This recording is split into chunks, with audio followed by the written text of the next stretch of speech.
Welcome to રસોઈની રંગત. હું છું શ્રુતિ અને આજે આપણે બનાવીશું જેના વગર ઊંધિયાનું શાક અધૂરું તેવા મેથીના મુઠિયા બનાવીશું. આ મુઠિયા ઉપરથી ક્રિસ્પી અને ખાવામાં એકદમ સોફ્ટ હોય, તેને કારણે નાનાથી લઈ મોટાને દરેકને પસંદ આવે તેવા હોય છે અને તમે ચા યા કોફી સાથે યા તો બાળકોને લંચ બોક્સમાં નાસ્તા તરીકે આપી શકો તેવા છે. આ મેથીના મુઠિયાને તમે એકવાર બનાવ્યા પછી તેને સ્ટોર પણ કરી શકાય, અલગ અલગ શાકમાં તેનો યુઝ કરી શકો તેવા છે. તો ચાલો જોઈ લઈએ તેને કેવી રીતે બનાવવા. આવા જ નવા વિડીયો જોવા માટે મારી ચેનલને સબસ્ક્રાઇબ કરવાનું ના ભૂલો. વિડીયો પસંદ આવે તો શેર અને લાઈક કરવાનું પણ ના ભૂલશો. તો ચાલો રેસીપી બનાવવાનું શરૂ કરીએ.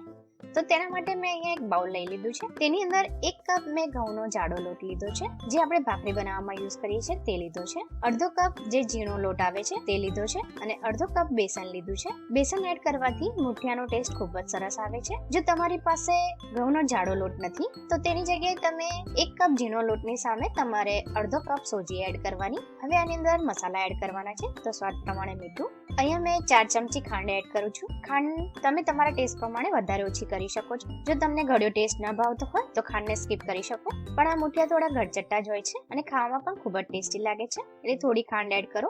અડધી ચમચી અજમો લીધો છે, જેને હાથેથી મસળીને એડ કરો અને 3 ચમચી અહીંયા કાચા તલ લીધા છે. તલને શેકવાની જરૂર નથી, અહીંયા કાચા લો તો પણ ચાલે. અડધી ચમચી હળદર, અડધી ચમચી ગરમ મસાલો, જે રૂટિનમાં તમે વાપરતા હોય તે એડ કરી શકો છો ગરમ મસાલો. 1 ચમચી લાલ મરચું પાવડર એડ કર્યું છે, આ કાશ્મીરી લાલ મરચું છે. 2 ચમચી ધાણા જીરું પાવડર. 1 ચમચી મેં આદુ મરચાની પેસ્ટ લીધી છે. જો તમે લસણ ખાતા હોય તો અહીંયા લસણ એડ કરવાનું, અત્યારે મેં એડ નથી કર્યું. તીખાશ તમે તમારા ટેસ્ટ પ્રમાણે વધારે ઓછી કરી શકો છો. અને 3 ચમચી જેટલું મેં ઓઇલ લીધું છે. આ બધું પ્રોપર એકવાર મિક્સ કરી દો. આ બાઉલ થોડું નાનું પડે છે એટલે હું બાઉલને ચેન્જ કરી લઉં છું. તો મેં મોટા બાઉલમાં લઈ લીધું છે અને બધું પ્રોપર મિક્સ થઈ ગયા છે મસાલા લોટમાં. અહીંયા મેં 1 કપ જેટલી મેથી અને કોથમીર લીધી છે, જેને મેં ધોઈને સાફ કરી ઝીણી સમારી લીધી હતી, તે એડ કરું છું. 1/8 ટીસ્પૂન ખાવાના સોડા એડ કરવાના છે. સોડા એડ કરવાથી તમારા મુઠિયા એકદમ સોફ્ટ બનશે, એટલે ચોક્કસથી એડ કરો. લોટ બાંધવા માટે અહીંયા મેં અડધો કપ દહીં લીધું છે. આ દહીં થોડું ખાટું છે અને રૂમ ટેમ્પરેચરનું જ લેવાનું છે તમારે. એને પ્રોપર મિક્સ કરી દો. જો તમે દહીં એડ ના કરતા હોય તો લીંબુનો રસ પણ એડ કરી શકો છો. આ બધું પ્રોપર મિક્સ થઈ ગયું છે. દહીંની જગ્યાએ તમે છાશથી પણ લોટ બાંધી શકો છો. હવે જરૂર પ્રમાણે આપણે થોડું પાણી એડ કરીશું, તો મેં એ જ વાડકીમાં થોડું પાણી એડ કરીને ઉમેરી દીધું છે લોટમાં. અને આ લોટને તમારે પરાઠા કરતા થોડો કઠણ લોટ બાંધવાનો છે, વધારે ઢીલો ના થઈ જાય તેનું ખાસ ધ્યાન રાખવાનું. જો આ લોટ તમે કઠણ રાખશો તો તમારા મુઠિયા તળ્યા પછી એકદમ કડક બનશે, તે વાતનું ખાસ ધ્યાન રાખવાનું. મેથીના મુઠિયામાં ખાસ તમારે લોટ બાંધવામાં અને તળવામાં ધ્યાન રાખવાનું છે. હવે આ લોટને આપણે 5 મિનિટ માટે રેસ્ટ કરવા મૂકીશું. 5 મિનિટ જેવું થઈ ગયું છે અને આપણે એકવાર મસળી લઈએ. હાથમાં થોડું ઓઇલ લગાવીને આમાંથી આપણે મુઠિયા બનાવીશું. મુઠિયા દરેકના ઘરમાં અલગ અલગ રીતે બનાવતા હોય છે.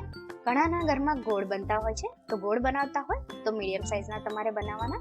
ઘણા લોકોના ઘરમાં સિલિન્ડર શેપમાં પણ બનાવતા હોય છે, આવા લાંબા, તો તમે આ રીતના શેપમાં પણ બનાવી શકો છો.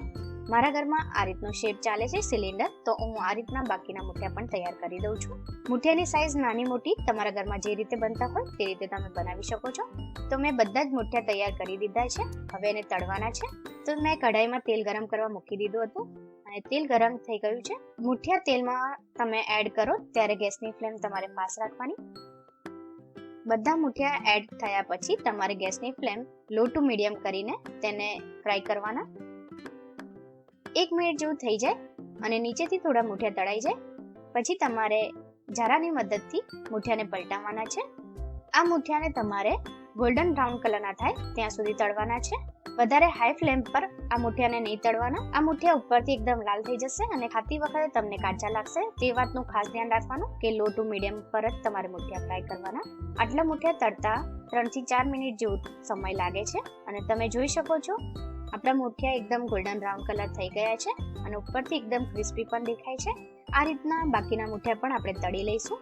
તો તૈયાર છે આપણા મેથીના મુઠિયા, જેને મેં એક પ્લેટમાં લઈ લીધું છે. આ મુઠિયા એકદમ ઠંડા થયા પછી તમે એરટાઇટ ડબ્બામાં ભરીને 7 થી 8 દિવસ માટે સ્ટોર કરી શકો છો. આને તમે બહાર પણ રાખી શકો છો અને ફ્રીઝમાં પણ મૂકી શકો છો. એટલે એકવાર બનાવ્યા પછી તમે આને અલગ અલગ શાકમાં તેનો યુઝ કરી શકો.